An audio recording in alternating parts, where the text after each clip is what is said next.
오늘은 하나님의 마음에 합당한 기도, 어떻게 기도를 해야 하나님을 감동케 할까요?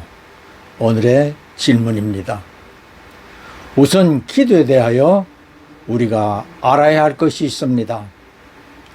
기도는 영적으로 하나님과 교통 또는 교제하는 것으로 영적 호흡, 영적으로 숨 쉬는 것이라고 생각해야 합니다. 몇 주 전에 숨 쉬는 것에 오늘도 감사하자는 말씀을 한 바 있듯이 육신적으로도 매일 순간마다 숨을 쉬고 있다는 사실에 감사해야 합니다. 다음, 예수를 믿어 하나님의 자녀가 된 성도들은 영적인 호흡도 쉬지 말아야 하며 그것을 사무엘은 기도 쉬는 죄라고 하였었지요. 기도가 얼마나 중요한 것인가를 이해하게 해주는 말씀이기도 합니다. 이어서 기도한다는 사실은 하나님의 자녀가 되었다는 것입니다. 요한복음 1장 12절은 믿는 자를 하나님 자녀의 권세를 받은 자라고 합니다. 그러므로 기도는 하나님의 자녀들만이 아버지 하나님과 대화할 수 있는 특권이라는 것입니다. 예수를 믿지 않는 사람들은 사람들과의 대화는 잘들 합니다만 기도하라고 하면 하지 못합니다. 오래전에 제가 뉴욕 분교를 시작할 무렵 신학교 운영에 경험이 있다는 어느 목사님이 찾아왔습니다. 해서 학생들과의 점심 식사 기도를 부탁하니 다음 기회에 하겠다고 사양하였습니다.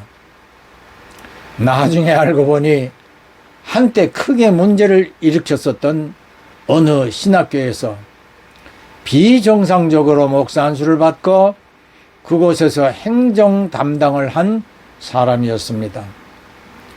믿음이 아닌 인간적인 수단으로 목사가 되었으니 하나님 자녀의 특권을 받지 못하였고 성령으로 할 수 있는 기도를 당연히 할 수 없었던 것이지요. 기도는 세상의 지식이나 학문으로 하는 것이 아닙니다. 성령님의 도우심으로 하나님과 교제하는 대화인 것입니다. 갈라디아서 4장 6절은 성도들이 하나님의 아들과 딸들이기에 성령을 주시어 하나님을 아바 아버지라 부르게 하셨다고 말씀하였습니다. 다음으로 기도는 은행에 저축을 하는 것 같습니다.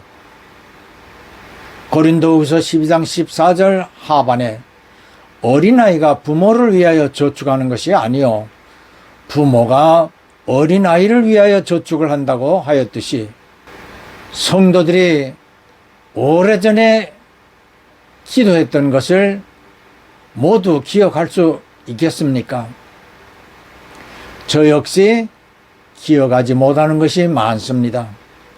그런데 중요한 기도나 소원은 성경을 읽으며 성경 한쪽에 날짜와 제목을 써놓습니다. 몇 년 후에 그것을 다시 읽다가 그 기도가 얼마 후에 이루어졌음을 알게 되기도 합니다. 은행에서는 저축왕을 선발하여 포상을 하기도 하듯이 하나님께 드린 기도가 많을수록 많은 응답을 받게 됩니다. 이제 여러분은 기도가 얼마나 중요하다는 사실을 인정하리라 생각합니다. 그러면 어떻게 기도하면 하나님이 감동하시고 즉시 응답을 하실까요? 성경 여러 곳에 예수님이 기도하신 기록들이 있습니다. 가장 극적으로 하신 기도가 잡히시던 날 밤 가롯 유다의 배신으로 제사장들과 군병들이 몰려오기 직전에 겟세마네 동산에서 기도하시는 모습이 아닐런지요. 베드로, 요한, 야고보 세 제자를 가까이 두고 다른 제자들은 멀찍이 있게 하신 예수께서 혼자 떨어져 기도하시는데 마태복음 16장 38절은 내 마음이 심히 고민하여 죽게 되었다라고 심정을 나타내시었으며 누가복음 22장 43절로 44절은 천사가 하늘로부터 예수께 나타나 기도하도록 힘을 도왔으며 힘쓰고 애써 간절히 기도하시는 예수님의 땀이 핏방울같이 되었다라고 기록하고 있습니다. 저도 지금까지 이처럼 힘을 다 쏟도록 기도해 본 일이 없습니다. 그 할아버지 목회하셨던 그런 모습들이 되게 기억에 많이 남으실 것 같아요. 이렇게 떠오르실 것 같아요. 그 사역을 하면서 할아버지 목회에 대해서 조금 이제 알아가고 배워갔던 점이 특별하게 좀 하나가 있었어요. 예. 어떤 게 있었냐면 할아버지께서 꼭 이제 매일 새벽이랑 저녁에 되시면 항상 네. 기도를 하시는데 성도님들 이름을 한 명씩 한 명씩 불러가면서 이렇게 기도를 하시는데 항상 눈물을 흘리시면서 기도를 하시는 거예요. 네, 네. 할아버지가. 네. 근데 가족도 아니고 또 뭐 친척도 아닌데 왜 성도님들을 위해서 기도를 할 때 저렇게 눈물이 날까? 그냥 공동체라서 그 공동체 심이어서 그런 걸까라는 생각이 항상 저는 의문이었거든요. 예. 네. 근데 이제 어느 날 제가 이제 계속 사역을 하다가 하나님께서 어느 날 저에게 그런 마음에 감동을 주시는 거예요. 네가 네 맡고 있는 학생부를 위해서 기도해라. 라는 그런 마음을 주시는 거예요. 그래서 아 하나님이 이 아이들한테 기도가 필요하니까 내가 기도를 해야 되는가 보구나. 예. 그러고 나서 이제 제가 그때 당시에 제가 학교를 재학 중이었는데 근데 매일매일 새벽 기도를 갔었어요. 네. 근데 새벽 예배를 마치고 항상 한 20분 정도씩 기도를 했는데 그날 이제 아이들을 위해서 기도를 하는데 갑자기 그 아이들 이름을 부르자마자 제 눈에서 진짜 눈물이 그냥 대성통곡하듯이 막 쏟아지는 거예요. 그 학생들 이름 하나하나를 부를 때, 그 아이들을 위해서 축복을 할 때, 그 아이들이 어려운 점을 기도할 때마다 눈물이 계속 나는 거예요. 그래서 아 영혼을 사랑한다는 마음이, 영혼을 위해서 눈물을 흘린다는 마음이 이런 마음이겠구나. 예. 그래서 할아버지가 왜 그러셨는지 이해가 갔고 좀 배웠던 것 같습니다. 김영호 목사님은 손양원 목사님이 사역하였던 여수의 나환자 요양원인 애양원에서 나환자들을 돌보다가 주변의 여러 나환자촌 교회를 섬기게 되었고 그리고 은퇴를 하였습니다. 그런데 간 질환으로 간 이식 수술이 절실하자 손자인 김계명 전도사가 간 이식을 해 주었습니다.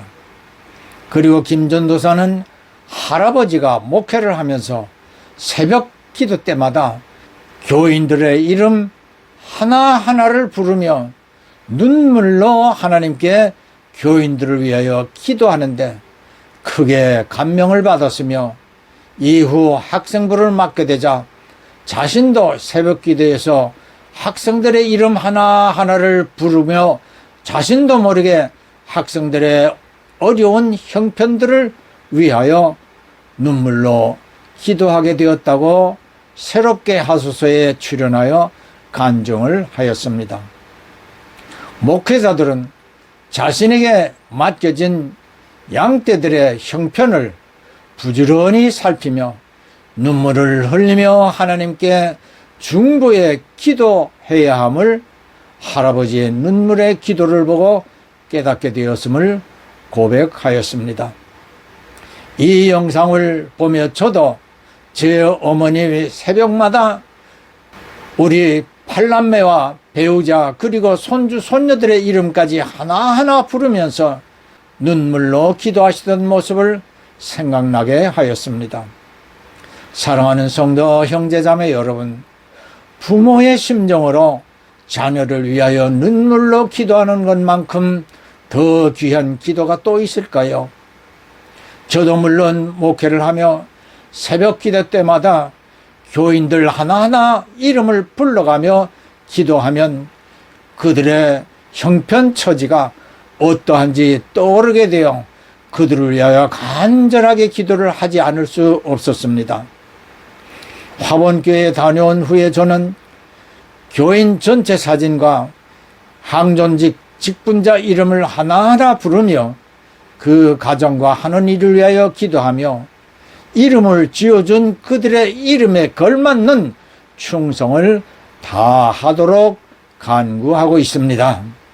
성경에서 하나님을 감동되게 기도한 인물은 누구일런지요? 아마 대부분 사무엘의 어머니 한나 또는 다윗을 말할 수 있겠습니다. 그러나 저는 다시 한번 사무엘 선지자를 말하고 싶습니다. 사무엘상 15장 11절에서 하나님이 불순종하는 사울을 왕으로 세운 것을 후회하신다는 말씀을 하시자 사무엘은 근심하며 온 밤을 여호와께 부르짖었다라고 하였습니다. 비록 불순종한 사울이지만 그가 속히 회개하여 하나님께 불쌍히 여김 받기를 위하여 밤을 새우며 하나님께 부르짖어 기도하므로 왕과 이스라엘을 위하여 기도 쉬는 죄를 범하지 않겠다던 약속대로 약속에 충실하는 목양자의 모습을 보여주었습니다. 사무엘에게 있어서 사울은 비록 왕이었지만 하나님이 사무엘에게 맡기신 이스라엘의 양떼 중 하나였기 때문이 아니겠습니까? 요한복음 11장 44절에 사흘이 지난 나사로를 살리신 예수께서 수위에 쌓인 채 무덤에서 나오는 나사로의 수위를 풀어주라고 하십니다.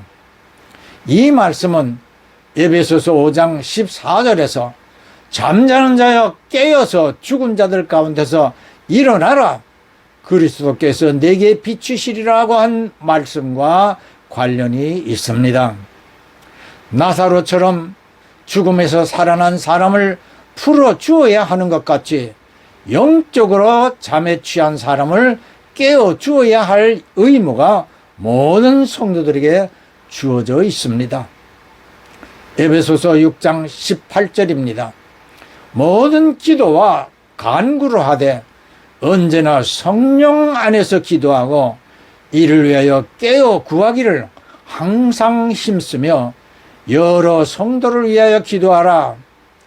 하나님의 영이신 성령께서 하나님이 감동하시도록 하나님의 뜻을 따라 탄식하며 성도를 위하여 간구하신다 하신 로마서 8장 26절로 27절이 하나님을 감동케 하실 기도라 하겠습니다.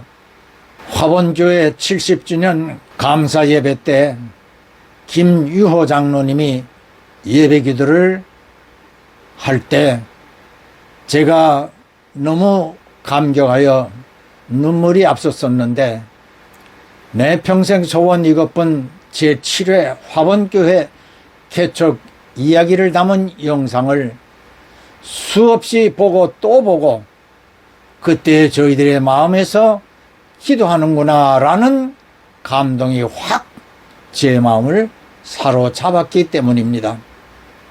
은혜로우신 하나님 아버지, 저의 온 삶을 통하여 하나님을 찬양합니다. 하나님께 영광을 올려드립니다. 특별히 오늘은 화원교회가 설립된 지 70주년 기념 감사 예배로 드려오니 하나님 홀로 영광 받으시옵소서. 하나님의 크신 은혜 가운데 70년 전 오늘 이곳에 하나님의 교회가 세워졌습니다. 이만철 조사님께서 고로면에서 학성교회를 개척하시고 고로면 학성에서 화원까지 강을 건너고 산을 넘어 하루 종일 걸어서 오셨습니다. 걷고 또 걷다가 배가 고프고 발이 아프면 길가에 모여 앉아서 쉬면서 태산을 넘어 험곡에 가도 빛 가운데로 걸어가면 주께서 항상 지키시기로 약속한 말씀 변치 않네. 어린 자녀들과 온종일 걸으며 다리도 아프고 목도 말라 산을 넘을 때 태산을 넘는 것 같았을 것이며 개울물은 험곡 같았을 것입니다. 그때 태산을 넘고 험곡을 건넜기에 오늘의 화원교회가 있고 지금의 우리들이 있습니다. 70년 전 오늘 이만철 조사님과 함께한 믿음의 자녀들이 있었기에 오늘 여기에 우리가 모였습니다. 이 기쁜 감사 예배에 멀리 미국에서 오신 이요셉 목사님 내외와 화원교회를 모교회로 두고 각처에서 섬김의 사역을 다 하던 형제자매들이 모였습니다. 하나님의 크신 은혜와 말씀 가운데 가장 기쁜 교제가 있게 하시고 또 흩어져서 각자 삶을 살아갈 때에 하나님의 크신 은혜 가운데 서로의 기쁜 소식들만 전할 수 있게 도와주시옵소서.